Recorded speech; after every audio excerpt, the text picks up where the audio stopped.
Recently, Jake Tui made a TikTok video comparing Australian housing affordability in 1983 to what it is now in 2023. This short 1 minute 40 video has now gone viral and as at today has been seen over 5 million times. And Jake even appeared on the Today Show with Carl Stefanovic because of it. So why has this short video resonated with so many people? Because it highlights just how far housing affordability has deteriorated in only 30 to 40 years. It shows how ridiculously hard it is to buy a house today compared to how easy it was in previous generations. I'm Biko Konstantinos and today I'm going to react to Jake's viral video.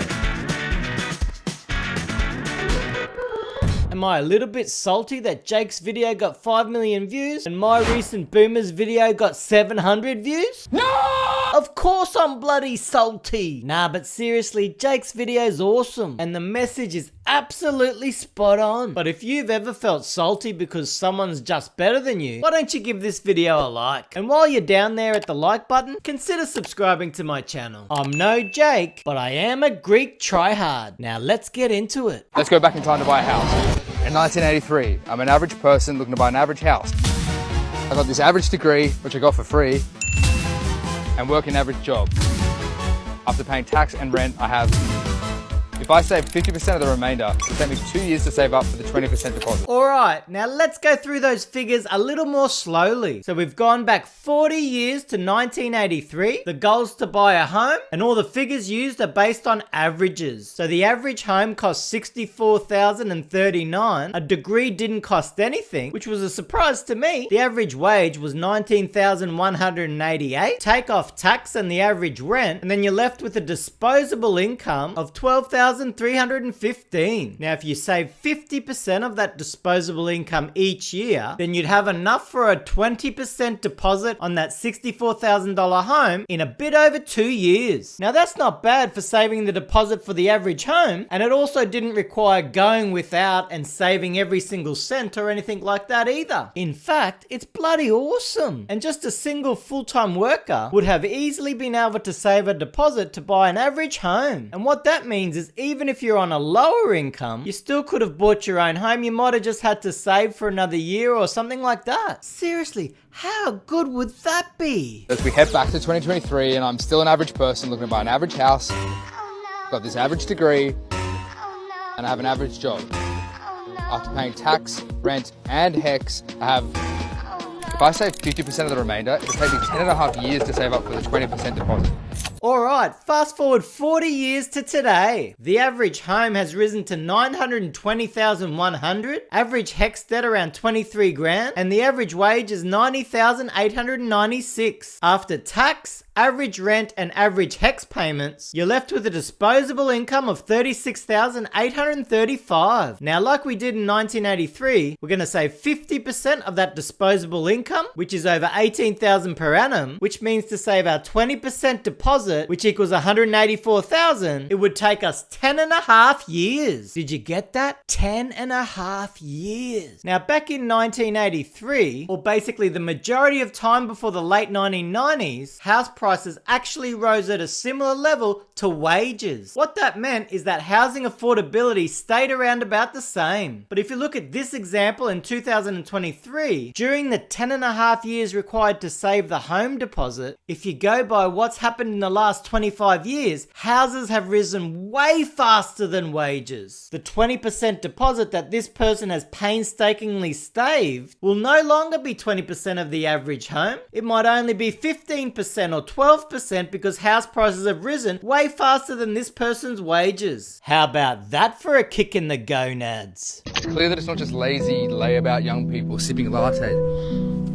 that's causing the problem. It would take me 84 years to save up enough money if I skip having a latte every day just for the deposit. I don't have 84 years left. I absolutely love this. It's the classic argument you hear from the boomer generation regarding young people. They see young people buying coffees, having avo on toast, going on holidays, and they say that's why young people can't afford a home, because they waste their money and don't know how to save. The trouble is, house prices are now so ridiculously high that saving a few grand here or there there will hardly make a difference. Since COVID, we've seen house prices rise 30 to 40% in most places around Australia. Now, during that period, wages probably only rose about 8 or 9% or something like that. So consider, as a home buyer, trying to make up that difference by cutting out a coffee a day. What's a coffee a day compared to houses rising hundreds of thousands of dollars in a couple of years? Absolutely nothing. Now, I've got nothing against boomers, but they should try to realize that the current housing market for first home buyers, especially those without any help from parents and those who won't be receiving a large property inheritance, is a piece of crap. The housing market's now broken. It's totally screwed up and it resembles a Ponzi scheme, where those who bought in 1983 or pretty much any time before the late 1990s are at the top of the Ponzi, were able to buy houses ultra cheap and only needed to sit back and watch those houses rise way faster than wages. Or in other words, those houses made more gains than you'd make actually working. Now, everyone else who's bought from the 2000 onwards are lower down on the Ponzi scheme, but those who've bought recently are dead smack at the bottom of the Ponzi, have to get huge mortgages just to get into the housing market, so are now suffering just so that they can contribute to those at the top of the Ponzi and keep those house prices ultra strong. Is it really fair that we've handed the current generation a broken and distorted housing market? Is it good for our society to have a two-class system of property owners and non-property owners? I'm all for people investing and trying to get ahead, but we have to give future generations a fair go, and just because their parents say don't have a large property portfolio, should that disqualify them from ever being able to afford their own home? Things need to change, and they need to change 20 years ago. But since that can't happen, let's start changing now. In 40 years, the average house price has increased by 14 times, whereas full-time salaries have only increased by 4.7 times. Another way of looking at it is, houses used to cost 3 times your salary, and now they cost 10 times. This is exactly what I was saying about property rising so much faster than wages. The longer this goes, the worse housing affordability becomes. And guess what? It's not like this in every other country. If you look at house prices in the USA, rises in their house prices are much closer to the rises in their wages, which means that housing affordability over there hasn't deteriorated anywhere near as much as here in Australia. So my question is, how have policymakers stood by and watched housing affordability deteriorate so badly without taking any real action to try and improve things?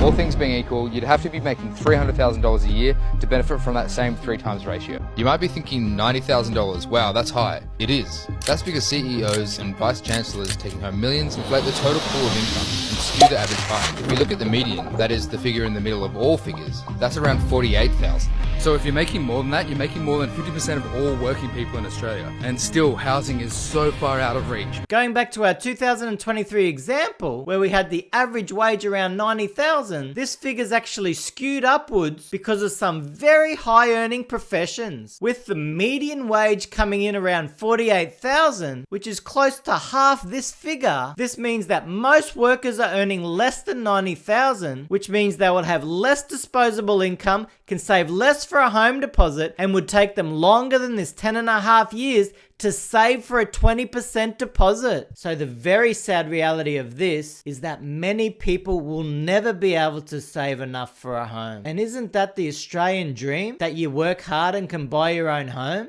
Aren't we supposed to be the lucky country? What's happened? There's something bigger at play here, and it's going to take me a bit longer than one video to explain. In part 2, I'm going to explain the cause, and part 3, the solution. If you haven't already, please hit all these buttons on the right hand side, and together we're going to get to the bottom of this housing crisis, and maybe we can fix it. All props to Jake Toohey for making this short but very impactful video that highlights to us how housing affordability has been allowed to deteriorate basically exponentially. And worse than that, there's basically no real plan that will make any real difference to improve housing affordability by any of the major political parties. Another kick in the gonads for Australian home buyers. I'm Biko Konstantinos.